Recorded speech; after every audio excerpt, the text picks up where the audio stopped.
Hi guys, welcome to KNR Financials. இன்னைக்கு 29th December. So இன்னைக்கு bank நிஃப்டியில் entry and exit எப்படி நம்ம பிளான் பண்ணோம் அப்படின்னு தான் இன்றைக்கி நம்ம வீடியோவில் பார்க்க போகிறோம். ஸோ இன்றைக்கி எக்ஸ்பைரி ஸ்பெஷல். ஸோ நல்ல ட்ரேட் இன்றைக்கி வந்து நமக்கு கிடச்சிச்சு. நம்மளோட ப்ரீமியம்ஸ் எல்லாமே பார்த்திங்கன்னா ரொம்ப ஹையாகவே போயிடுச்சு ஆஸ் எக்ஸ்பெக்டட். நம்ம நேற்று என்ன அனாலிசிஸ் வீடியோவில் பார்த்துருந்தோமோ அது பேஸ் பண்ணி தான் மார்க்கெட் மூவ் ஆச்சு. ஸோ அதை பேஸ் பண்ணி தான் நமக்கு ப்ரீமியமும் நம்ம கம்மி லெவலிருந்து ஹையர் லெவல் நம்ம மூவ் ஆச்சு. சரிங்களா? ஸோ இன்றைக்கி நான் என்ன ஷேர் பண்ண போகிறேன் அப்படின்னு பார்த்தீங்கன்னா, உங்களுக்கு வந்து ஒரு என்ட்ரி நான் எங்கே எடுத்தேன், ஸோ என்னோட லைவ் பொசிஷன்ஸ் நான் எங்கே எடுத்தேன், அதே மாதிரி நான் எங்கே க்ளோஸ் பண்ணேன். ஸோ இதான் வந்து என்னோட லைவ்ல நான் காமிக்க போகிறேன். ஸோ இப்போ வந்து நம்ம என்ன பண்ண போகிறோம் அப்படின்னு பார்த்தீங்கன்னா, ஃபர்ஸ்ட் நான் வந்து உங்களுக்கு என்ட்ரி நான் சொல்லிடுறேன். அந்த என்ட்ரிக்கு அப்புறம் நம்ம வந்து டேரெக்டாக என்னோட பொசிஷனை வந்து லைவ்ல நான் எப்படி ஹேண்டில் பண்ணேன் அப்படின்னு சொல்லிட்டு நான் உங்களுக்கு எக்ஸ்பிளைன் பண்ணுறேன். சரிங்களா? ஸோ பார்த்தீங்கன்னா நம்ம வந்து ஃபர்ஸ்ட் மார்னிங் வந்து நமக்கு எங்கே ஓப்பன் ஆயிடுச்சு அப்படின்னு பார்த்தீங்கன்னா, கிட்டத்தட்ட மார்க்கெட் வந்து 42,500 ஓப்பன் ஆயிடுச்சு. ஸோ நேற்று டிஸ்கஸ் பண்ணியிருந்தோம், மார்க்கெட் ஒன்ஸ் 42,800 பிரேக் பண்ணிடுச்சுன்ற பட்சத்தில் நமக்கு 42,500 ஈஸியாக வரதுக்கு வாய்ப்பு அதிகமாக இருக்குது. ஸோ 42,500லேருந்து நமக்கு ஃபர்தராக ப்ரைஸ் ஆக்ஷன் எதுவும் கொடுத்துச்சு அப்படின்னா நெக்ஸ்ட் லெவல் பார்த்தீங்கன்னா 42,200 கீழே வரும். அப்படி இல்லை அப்படின்னா நமக்கு வந்து அப்சைட் போகிறதுக்கு வாய்ப்பு அதிகமாக இருக்குது. ஸோ அதை பேஸ் பண்ணி பார்க்கும்போது நம்ம குரூப்பில் வந்து நம்ம வந்து ஒரு நல்ல பிரேக் அவுட் அப்சைடில் கிடச்சிருக்கு, மார்க்கெட் மேலே போகிறதுக்கு சான்ஸ் இருக்குது அப்படின்னு சொல்லிட்டு நமக்கு வந்து டிஸ்கஸ் பண்ணியிருந்தோம். ஸோ ஃபர்தராக மார்க்கெட் வந்து நமக்கு 42,500 வந்து டச் பண்ணி சப்போர்ட் எடுத்துருச்சு. ஸோ இங்கேருந்து நமக்கு ஒரு செட் ஆஃப் ப்ரைஸ் ஆக்ஷன் கிடைக்கணும். அந்த ப்ரைஸ் ஆக்ஷன் பேஸ் பண்ணி தான் நம்ம ட்ரேட் பண்ண போகிறோம். ஸோ நமக்கு பார்த்தீங்கன்னா மறுபடியும் மார்க்கெட் 42,500 உடைக்க ட்ரை பண்ணிச்சு, உடைக்க முடியல. ஸோ நெக்ஸ்ட் செட் என்ன ஆயிருக்கு அப்படின்னு சொல்லிட்டு நம்ம பார்ப்போம். ஸோ நெக்ஸ்ட் என்ன ஆயிடுச்சு அப்படின்னு பார்த்தீங்கன்னா, நமக்கு கிட்டத்தட்ட வந்து எந்த கேண்டில் அப்படின்னு பார்த்தீங்கன்னா 11 கேண்டிலில் வந்து நமக்கு வந்து மார்க்கெட் ஒரு பிரேக் அவுட் கொடுத்து மறுபடியும் உள்ளே வந்துருச்சு. ஸோ இது வந்து ரீடெஸ்ட்டாக இருக்குமா அப்படின்னு சொல்லிட்டு நம்ம வெயிட் பண்ணி பார்க்கணும். ரீடெஸ்ட்டாக இருந்தால் மட்டும் தான் நம்மளால் பை சைட் போக முடியும். ஸோ அப்படி கன்சிடர் பண்ணும்போது இது ரீடெஸ்ட் இல்லை. ஸோ நமக்கு வந்து இந்த இடத்துல ஃபெயிலியர் ஆயிடுச்சு. ஸோ நமக்கு வந்து ஒரு கன்சால்டேஷன் ரேஞ்ச் இருக்குது. ஸோ இந்த கன்சால்டேஷனுக்கு மேலே போனால் நம்ம வந்து பை பண்ண போகிறோம். கன்சால்டேஷன் கீழே பிரேக் அவுட் கொடுத்துச்சு அப்படின்னா நம்ம வந்து செல் பண்ண போகிறோம். ஸோ மார்க்கெட் வந்து நம்ம எங்கே கன்சால்டேட் ஆயிருக்கு அப்படின்னு பார்த்தீங்கன்னா சப்போர்ட் லெவலில் கன்சால்டேட் ஆயிருக்கு. ஸோ சப்போர்ட் உடச்சிருச்சு அப்படின்னா நமக்கு டேரெக்டாக 42,200க்கு ஈஸியாக வந்துடும். அப்படி இல்லை அப்படின்னா நமக்கு ஹையர் சைட் போகிறதுக்கு சான்ஸ் அதிகமாக இருக்குது. ஸோ இப்போ பார்த்தீங்கன்னா மார்க்கெட் நமக்கு வந்து கிட்டத்தட்ட வந்து எந்த கேண்டில் அப்படின்னு பார்த்தீங்கன்னா 11:45 கேண்டில் பிரேக் அவுட் கொடுத்துச்சு. ஸோ பிரேக் அவுட் நமக்கு கன்ஃபார்ம் ஆகணும். கன்ஃபார்ம் ஆனதுக்கப்புறம் ரீடெஸ்ட்டில் எடுப்போம். ஸோ வந்து நான் என்ன பண்ணிட்டேன் அப்படின்னு பார்த்தீங்கன்னா, எனக்கு இந்த செட் ஆஃப் கேண்டில் இருக்குது பார்த்தீங்கன்னா, ஸோ 11:55 12 இந்த செட் ஆஃப் கேண்டில் வந்து நமக்கு ரீடெஸ்ட் கேண்டில். ஸோ இதில் வந்து நான் ஐடியலாக வந்து ஒரு என்ட்ரி எடுத்துட்டேன். ஸோ இதான் வந்து என்னோடய first level of entry. And என்னோட டார்கெட் அப்படின்னு பார்த்தீங்கன்னா கிட்டத்தட்ட வந்து நான் இங்கே என்ட்ரி எடுக்கிறேன். என்னோடய ஸ்டாப் லாஸ் வந்து பார்த்தீங்கன்னா 42,500 கீழே. என்னோட டார்கெட் அப்படின்னு பார்த்தீங்கன்னா எனக்கு வந்து இன்றைக்கி டார்கெட் 42,960 தான் என்னோட டார்கெட். ஸோ கிட்டத்தட்ட வந்து என்னோட ரிஸ்க் ரிவார்ட் ரேஷியோ வந்து பார்த்தீங்கன்னா 2.64 வரைக்கும் வந்துச்சு. ஸோ லைவ் பொசிஷனில் இதை பேஸ் பண்ணி தான் நான் எடுத்தேன். ஸோ ப்ரைஸ் ஆக்ஷனுக்கு ஒரு கோர் லாஜிக் இருக்குது. அந்த கோர் லாஜிக்கு தான் உங்களுக்கு நான் தினமும் வந்து ப்ரைஸ் ஆக்ஷன் செட்டப் அப்படின்ற ஹெட்டிங்கில் வந்து தினமும் வீடியோ போட்டிருக்கேன். ஸோ ஒன்ஸ் அந்த கான்செப்ட் நீங்கள் புரிஞ்சுக்கிட்டீங்க அப்படின்ற பட்சத்தில் நம்ம வந்து எந்த மார்க்கெட்டில் வேணாலும் ட்ரேட் பண்ணலாம். உங்களுக்கு வந்து அந்த ஸ்ட்ரக்சர் வந்து ஐடென்டிஃபை பண்ண ஆரம்பிச்சிருங்க. ஸோ அதுக்கு வந்து உங்களுக்கு வந்து என்ன ஆகணும் அப்படின்னு பார்த்தீங்கன்னா ஒரு சர்டன் லெவல் ஆஃப் எக்ஸ்பீரியன்ஸ் வரணும். அண்ட் நீங்கள் வந்து அடிக்கடி அதை ப்ராக்டிஸ் பண்ணணும். ப்ராக்டிஸ் பண்ணால் மட்டும்தான் உங்களுக்கு அந்த லெவல்ஸ் தெரியும். சரிங்களா? ஸோ இதான் வந்து ஐடியல் என்னோட பொசிஷன்.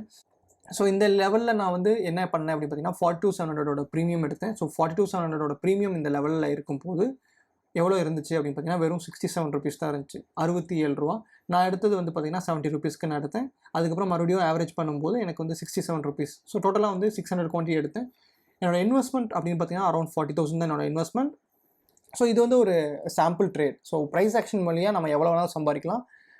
அதுவும் குறிப்பாக எக்ஸ்பைரி வந்து நம்ம கரெக்டாக ஹேண்டில் பண்ணிட்டோன்ற பட்சத்தில் நம்ம வந்து ஒரு நல்ல ரிஸ்க் ரிவார்ட் ரேஷியோ நமக்கு கிடைக்கும். ஸோ அதை எக்ஸ்பிளைன் பண்ணுறதுக்காக தான் இது வந்து ஒரு லிமிடெட் அமௌண்ட் ஆஃப் குவான்டிட்டி தான். இது வந்து ஃபைனல் குவான்டிட்டி கிடையாது. ஸோ பார்த்தீங்கன்னா இதோட என்ட்ரி இது தான். ஸோ இதுலேருந்து எனக்கு வந்து எங்கே நான் எக்ஸிட் பண்ணுறேன் அப்படின்னு பார்த்தீங்கன்னா மார்க்கெட் இண்டெக்ஸில் வந்து 42,960 வந்துச்சு அப்படின்ற பட்சத்தில் நான் எக்ஸிட் பண்ணிடுவேன். ஸோ இந்த இடத்துல வந்து நான் பொசிஷன் ஸ்டார்ட் பண்ண ஆரம்பிச்சிட்டேன். ஸோ ஃபர்ஸ்ட் இனிஷியல் குவான்டிட்டி அப்படின்னு பார்த்தீங்கன்னா 500 குவான்டிட்டி நான் பை பண்ண ஆரம்பிச்சிட்டேன். அண்ட் செகண்ட் செட் அப்படின்னு பார்த்தீங்கன்னா 100 ருபீஸ். ஸோ ரவுண்டா என்னோட பிளான் ஆஃப் ஆக்ஷன் எப்படி இருந்துச்சு அப்படின்னா அட்லீஸ்ட் நம்ம வந்து ஒரு 40,000 ரவுண்டா வந்து இன்வெஸ்ட் பண்ணுவோம். ஸோ அதை பேஸ் பண்ணி நம்ம வந்து எவ்வளோ ப்ராஃபிட் பார்க்க முடியுமோ அதை வந்து நம்ம வெயிட் பண்ணி பார்ப்போம் அப்படின்னு சொல்லிட்டு தான் இன்வெஸ்ட் பண்ணேன். So first 500 quantity and second நான் என்ன பண்ணேன் அப்படின்னு பார்த்தீங்கன்னா மறுபடியும் வந்து ஒரு 100 குவான்டிட்டி இன்வெஸ்ட் பண்ணி ஆவரேஜ் பண்ணேன். ஸோ என்னோட ஆவரேஜ் பிரைஸ் அப்படின்னு பார்த்தீங்கன்னா 67 ருபீஸ். என்னோட டார்கெட் நான் இப்போதைக்கு நான் டிசைட் பண்ணல. ஸோ என்னோட டார்கெட் அப்படின்னு பார்த்தீங்கன்னா 270 கிட்ட இருந்துச்சு initial target. So once market என்னோட ட்ரெண்டுக்கு அகேன்ஸ்டா போகலன்றதை கன்ஃபார்ம் பண்ணதுக்கு அப்புறம் நான் என்ன பண்ணிட்டேன் அப்படின்னு பார்த்தீங்கன்னா என்னோட லிமிட்டை நான் செட் பண்ணிட்டேன்.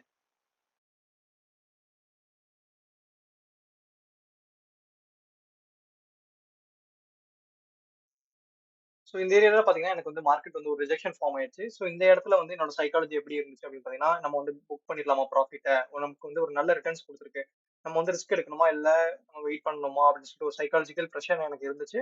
நான் என்ன எக்ஸ்பெக்ட் பண்ணேன், சரி இன்னைக்கு எக்ஸ்பைரி டே தானே, நமக்கு வந்து அட்லீஸ்ட் காஸ்ட் டு காஸ்ட் வந்தாலும் நமக்கு வந்து போதும். நம்ம வந்து முடிஞ்ச அளவுக்கு ட்ரை பண்ணுவோம். நம்மளோட டார்கெட் வந்து 260 தான் நான் வச்சிருந்தேன். ஸோ அந்த 268 கிட்ட வச்சிருந்தேன் கரெக்ட்டா எக்ஸாக்ட்டா. ஸோ 268 வந்து நமக்கு டச் பண்ணிருச்சுனா போதும். நம்ம வந்து வெயிட் பண்ணி என்ன நாள் பார்த்துருவோம் அப்படின்னு சொல்லிட்டு தான் இந்த இடத்துல நான் வந்து இந்த ரிஜெக்ஷன் ஃபார்ம் ஆனாலும் நான் ஹோல்ட் பண்ணேன்.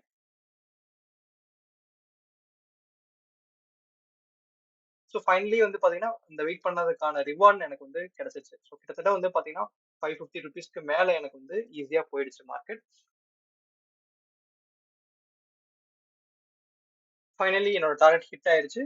ஸோ ஃபைனலா நம்ம புக் பண்ண ப்ராஃபிட் அப்படின்னு பார்த்தீங்கன்னா, 1,20,000. ஸோ நம்ம இன்வெஸ்ட்மென்ட் அமௌண்ட் அப்படின்னு பார்த்தீங்கன்னா 40,000. ஸோ கிட்டத்தட்ட வந்து 300% ரிட்டர்ன்ஸ் நமக்கு கிடைச்சிருச்சு. ஸோ இன்னைக்கு வந்து ஒரு நல்ல எக்ஸ்பைரி டே நமக்கு.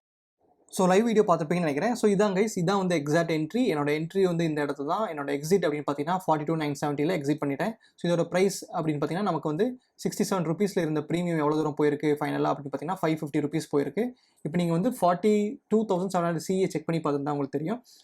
ஸோ இப்போ இதில் பார்த்தீங்கன்னா நமக்கு வந்து ₹67 இருக்க ப்ரீமியம் நமக்கு வந்து 550, 560 வரைக்கும் போயிருக்கு. சரிங்களா? ஸோ நம்மளோட ஆர்டர்ஸில் பார்க்கும்போது நம்ம அதே தான் பண்ணியிருப்போம். ஸோ ₹70 டூ ஆவரேஜ் பண்ணி ₹67 நம்ம வந்து பை பண்ண ப்ரீமியம் 268க்கு எக்ஸிட் ஆகிட்டேன். ஸோ இதான் வந்து என்னோட என்ட்ரி அண்ட் எக்ஸிட் இன்னைக்கு லைவ் ட்ரேடுக்கு. ஸோ கிட்டத்தட்ட வந்து ஒரு 300% ப்ராஃபிட் நமக்கு கிடச்சிருக்கு. ஸோ எக்ஸ்பைரி டே ஆனாலும் நமக்கு அவ்வளோ தூரம் கிடச்சிருக்கு. மற்ற நாள் அவ்வளோ தூரம் கிடைக்குமா அப்படின்னா டவுட் தான். ஸோ இதான் கைஸ், இதான் வந்து இன்னைக்கான லைவ் ட்ரேட் அண்ட் இன்னைக்கான அனாலிசிஸ் இதுதான். ஸோ ப்ரைஸ் ஆக்ஷன் வந்து எப்பயுமே ஃபாலோ பண்ணுங்கள். ஃபர்ஸ்ட் அண்டர்ஸ்டாண்ட் பண்ணுங்கள். அண்டர்ஸ்டாண்ட் பண்ணிட்டீங்கன்னா எந்த மார்க்கெட்டில் வேணாலும் நீங்கள் ஈஸியாக ப்ராஃபிட் பார்க்கலாம். வீடியோ பிடிச்சதா லைக் பண்ணுங்கள், ஷேர் பண்ணுங்கள், சப்ஸ்கிரைப் பண்ணுங்கள். தேங்க்ஸ் ஃபார் வாட்சிங் Kena financials. Take care. Bye friends.